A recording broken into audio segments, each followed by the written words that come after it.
Brock Purdy tore the UCL in his elbow and is out for 6 months. That's the initial prognostication. The more I read into it, the more it sounds like 6 months could be the recovery or the rehab, and then there could be even more preparation that would be required after that. I don't know.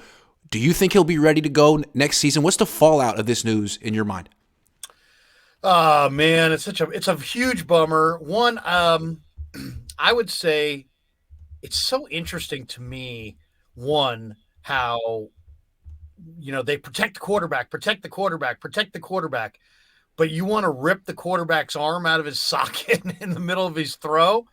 That's fine. I mean, we saw the Eagles interrupt the throwing arm of two Niner quarterbacks mid-flight or mid-throw. You cannot go forward thinking that a quarterback with this injury can be your number one quarterback next year. You at least have to hedge. You have to hedge somehow, some way. I don't know if you're hedging with Trey, hedging with a veteran, Tom Brady, draft pick, but you can't go into next year and be all in on Brock Purdy, not knowing how he's going to recover from this injury. It sucks. Doesn't that suck? Yeah, it sucks. It reminds really me of Bowman. sucks. Reminds me of the Bowman injury in Seattle. Yeah. So no guarantee that Brock Purdy will even play next season or be ready for week one. Good thing the Niners still have Trey Lance. And I think they could sign Tom Brady. I'm not really into it. He'll be expensive. If you sign him, can you sign a right tackle that's better than Mike McGlinchey? Can you sign a nose tackle who's on par with DJ Jones? Can you sign a defensive end who's like D Ford?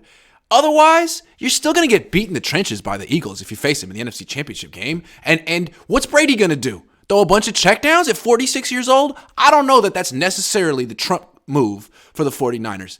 I feel like what they could do is go with Trey, draft another quarterback. I mean, they have this Brock Purdy template. Do it again. Do that. And surround him with a great team. And don't get him hurt. It's a really young room. It is a young room. It'd be a great cap room. For cap as far as the cap goes, it'd be great. I don't know. Right now, the 49ers aren't going to tell you how they really feel about, they don't tell you how they really feel about their players. You don't know how they really feel about Javon Kinlaw or Trey Lance or Jimmy Ward or, we suspect we know, but we don't really know. And I don't know. I don't know how they feel about Trey. They had a chance to see him a lot in training camp, right? And the preseason. So they should have a pretty good idea of where his development is and how much more there is to go, right? I'll put it this way. I don't like the idea of them signing Tom Brady. I think it would be a bad idea at this point. I liked it 3 years ago. That being said, me and Kyle disagree on everything. And I think he likes the idea at this point. I think Kyle Shanahan might want Brock, based on the way he talked about Tom Brady a few weeks ago before they played the Bucs. Just over the top praise. And then after the game, the way the players went up to Tom Brady one by one and like shook his hand and asked for autographs, it almost felt like future coworkers maybe getting to know each other just in case they had to work together. I think Kyle likes the idea of bringing in Tom Brady. What do you think? I think Kyle understands and Lynch understands that they are made men in Ninerland if they win this ring. Yeah. And so that's what they're sprinting towards is winning this ring, and anything at all that will get them there, therefore. And I don't think they would go with a younger quarterback or, I think they were going to go with a veteran quarterback. And who can they get? Well, they can get Tom Brady. I mean, it's a matter of they can get Jimmy Garoppolo or they could get Tom Brady. Otherwise, I don't see them trading for a quarterback, and they've already drafted a couple quarterbacks. So, I mean, if you thought for sure that Trey was ready, then you could probably say, hey, just go with Trey and Purdy, and whichever guy's healthy, you'll just go with, and the other guy will be the backup. And that sounds good. But what if Trey's ready to play, but not ready to play? Not ready. What if he's ready to play, but not ready to win? Then what? Then I don't see Kyle Shanahan and John Lynch sitting there absorbing a ton of losses, falling back beneath 500, taking this long range view. I think they're sprinting towards a Super Bowl, and that they probably can see that Trey needs a large ramp up period, and I'm not sure that he's going to be here. We'll see. I mean, it's not advantageous to trade Trey. There's a big cap hit that you're going to pay if you do trade him. So you'd have to get something great coming back to make it worthwhile. I don't know if I can see that happening, but I don't know that the quarterback room is going to be Trey and Purdy and who. I mean, that third guy next year is probably got to be somebody who's pretty good, right? I would draft another quarterback. Whatever. Somewhere in the draft, I would take another quarterback. Bill Walsh should just take one every year. I agree with that. I mean, I wouldn't re-sign Jimmy Garoppolo. Under no circumstances would I re-sign Jimmy Garoppolo. I think it's important for the Niners to move on from Jimmy Garoppolo because he divides the locker room and he is the physical embodiment of them not being quite good enough and being okay with it. He's got to go. He can't come back. Tom Brady is another issue. That's a 7-time champion, the greatest quarterback of all time, arguably. Still, he'll be 46 next year.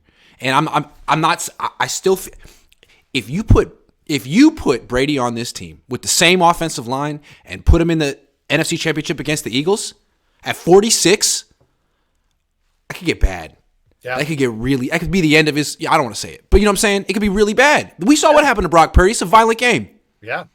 Yeah, I don't know. No matter who they get at quarterback, bolstering the offensive line is overdue.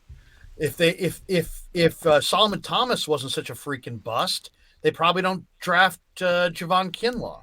But then Solomon Thomas was a bust, and they had to go for Kinlaw. They probably should have taken Wirfs, but instead they took Kinlaw. Now Kinlaw's a bust.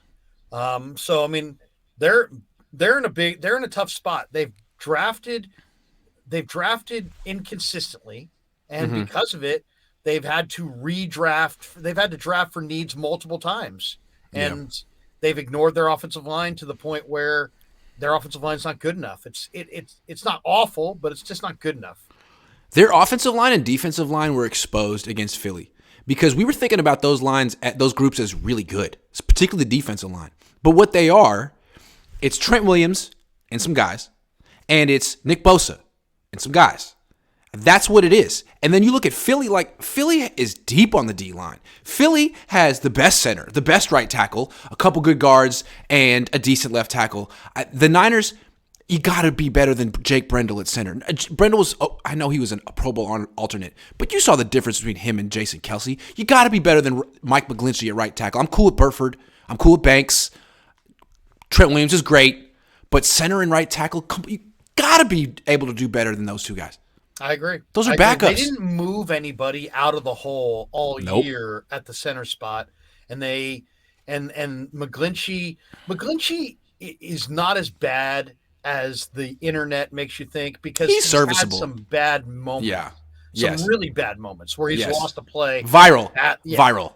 Yes. Yeah, viral bad moments. And I think which a lot, not many offensive linemen have. Like he is like almost. He's like, man, how did you end up off your feet? How did this happen? Yeah, but okay, Micah Parsons. How did this happen? Yeah. But overall, he grades out fine. decently. He would be fine if his price tag wasn't so high, but now his price tag is going to be too high, so he's going to be out of there. Mayoko is saying Colton McKivitz. They may have him penciled in as the starter at right tackle. You're going to have a downgrade for Mike McGlinchey? Oh, come on. Come on. I don't think it's a downgrade as much as a lateral move, but I don't. At least he's cheaper. At least it's a cheap lateral move, is what it is. To be fair, it's a cheap lateral move. I think it's more lateral. I'd like to get I would splurge. You're not spending a quarterback. Get a good offer, because again, this is all about beating Philly. It's all about beating Philly next year. Yeah. Philly has Hassan Reddick coming off that side. Like, what are you gonna? Is the answer Tyler Kroft? No. Is it Mike McGlinchey? No. I don't know. No, I mean, I'll say this. You make a good point on Philly. Look at the NFC. If the 49ers want to go to the Super Bowl, they better think about Philly all year, because Philly's the only team standing between the 49ers. They own everyone else. Yeah. The Niners are going to live in the Super Bowl over the next 5 or 6 years, or Philly is. Exactly. Yes. Philly. And Philly, you could argue, like, this was their best year. They have a bunch of free agents. Jalen Hurts is going to get extended. That won't kick in for a couple years, but eventually they're going to be a team that wins 10 games a year and loses in the first round of the playoffs, starting in maybe 3 years. So in the next 3 years, it's going to be a crazy battle between them and the Niners. And it's just, I can't get over the fact that Brock Purdy is, I can't get over that happened. I can't get over that he's hurt. They had a guy that was perfect for them, and they messed it up. They messed it up, Larry. And when I say they, I mean Kyle. What is his middle name? When someone gets in trouble, you got to call them by their middle name. Kyle Franklin Shanahan. What is his middle? I want to know. All I'll say about this is what happened. I don't blame Shanahan. Kyle Michael Shanahan. I don't blame Shanahan for Brock Purdy getting killed. I would blame Lynch over I would blame Shanahan. They made a decision here to go with Solomon Thomas in the top 5, and it backfired. So then they get in the draft where they should have taken an offensive tackle, Tristan Wirfs, and they took Kinlaw. But Kinlaw's a bust, and Solomon's a bust, and now 2 busts at tackle, defensive tackle, are making it so that you don't have a good enough offensive line. So fair enough. They've been trying to, correct their drafting mistakes, and it's prevented them from drafting good offensive linemen. Their O-line's got a great left tackle, I think a really solid left guard. Yeah. And then the center could be upgraded. The right guard I really like. Promising. But can you get another right guard and kick Burford out to right tackle like he played at Texas San Antonio? I don't think so. I think he doesn't have fitness. I can't stick with him at guard. Yeah, I stick with him at guard. He's a guard. So they need a right tackle and they need a center. And they had a good one last year in Mack at center. And I'm not saying Brendel's horrendous, but if you're going to have Brock Purdy, no, he's not horrendous, and neither is McGlinchey. But you got to upgrade.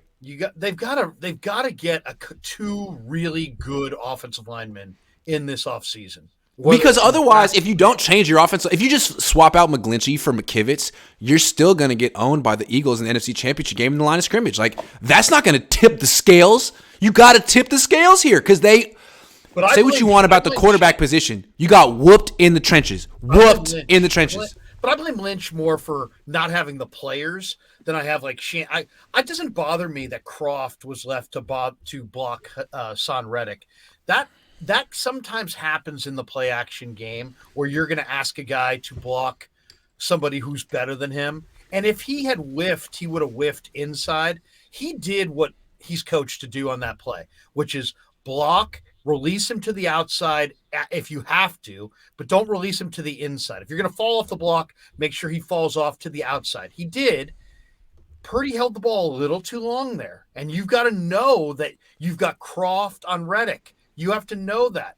So, I kind of Larry, I 100% disagree with you. Croft should never be on Reddick. Ever. That happens. It's Reddick. Here, I'll tell you something. Do you ever see teams put a backup tight end on Nick Bosa and say, it's play action. Go get him, buddy? No. Did you see the Niners do that with Micah Parsons the week before? No. Hassan Reddick's just as good. But we don't have to agree on this. That's how I feel. I feel very strongly that was a really bad matchup. But to me, it's more about that Croft didn't hold that block, and you need a better I'm not surprised. Tight end. I mean, I'm not surprised. What this team has at tight end is a number 1 tight end in George Kittle, and then 3 number 3 tight ends or 4 tight ends. They don't have a number 2 tight end.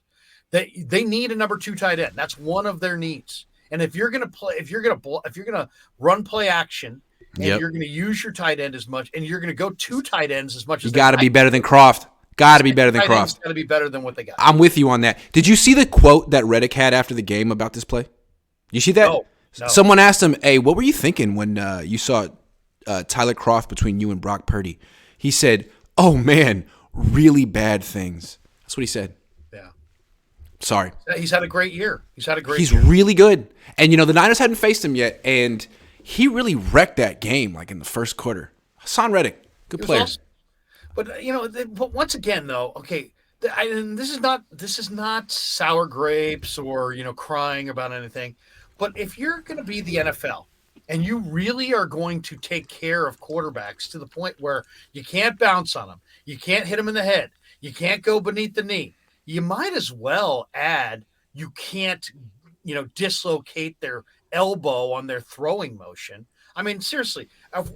So if Brock Purdy ran from the pocket, slid down, and took a hit after he slid down. That's an automatic personal foul, 15-yard penalty. But Reddick can peel the corner and detonate on the guy's throwing shoulder.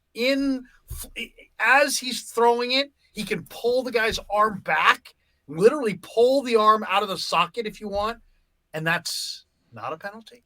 I mean, I don't know.